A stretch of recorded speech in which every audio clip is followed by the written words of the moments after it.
پیاری بہنوں، کبھی سوچا ہے جب ایک عورت اپنا گھر، اپنے بچے، اپنی سب خوشیاں اور راحتیں کھو دے پھر بھی کہے الحمدللہ، اور ایک ایسا شخص جس پر آزمائشیں طوفان بن کر آئیں لیکن اس کے صبر کی چٹان کبھی نہ ٹوٹے؟ آج کی اس روحانی محفل میں ہم انہی صابر و شاکر ہستیوں کی داستان سنیں گے، تو اس ایمان افروز روحانی سفر سے فیض یاب ہونے کے لیے ویڈیو کو پورا دیکھیے گا۔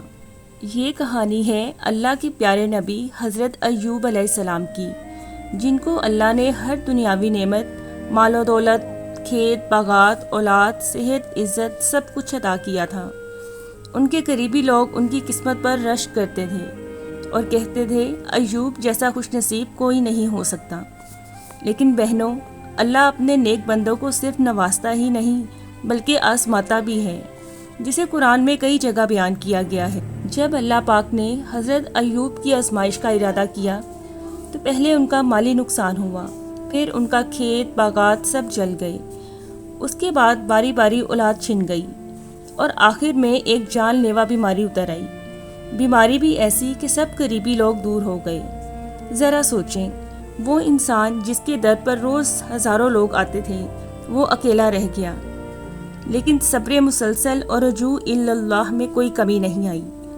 اس بات کا اشارہ ہمیں قرآن کی اس آیت سے بھی ملتا ہے۔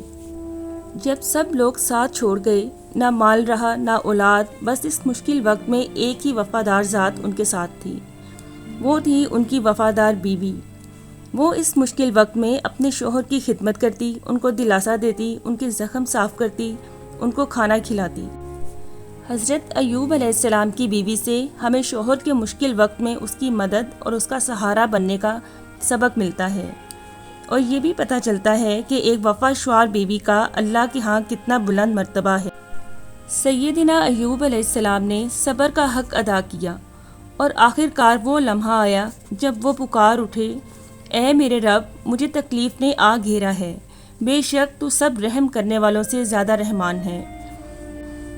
بس پھر اللہ کی رحمت جوش میں آئی، زمین کو حکم دیا اور شفا والے پانی کے چشمے پھوٹ پڑے۔ ایوب علیہ السلام کو غسل کا کہا گیا تو ان کی بیماری جاتی رہی، پانی پینے کا حکم دیا تو کمزوری صحت میں بدل گئی، اور باقی جو نعمتیں چھن گئی تھیں اللہ پاک نے دگنی کر کے دوبارہ عطا کر دی۔ پیاری بہنوں، کبھی یہ مت سوچیے گا کہ اللہ ہمارے حال سے واقف نہیں ہے یا ہماری دعا نہیں سن رہا۔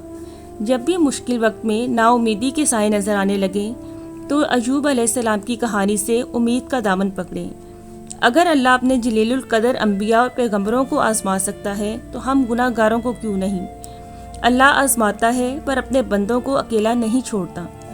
جب بھی آپ مشکل میں ہوں، حضرت ایوب کی طرح صبر اور رجوع اللہ کا اہتمام کریں، سجدے طویل کر دیں، دعاؤں میں گریہ وزاری کیجیے، اپنی دعاؤں میں انبیاء کرام کے وسیلے سے التجائی کریں۔ بے شک اللہ پاک الرحم الراحمین ہے اور سب چیزوں پر قدرت رکھتا ہے۔ اللہ ہم سب کی حاجات کو قبول و منظور فرمائے۔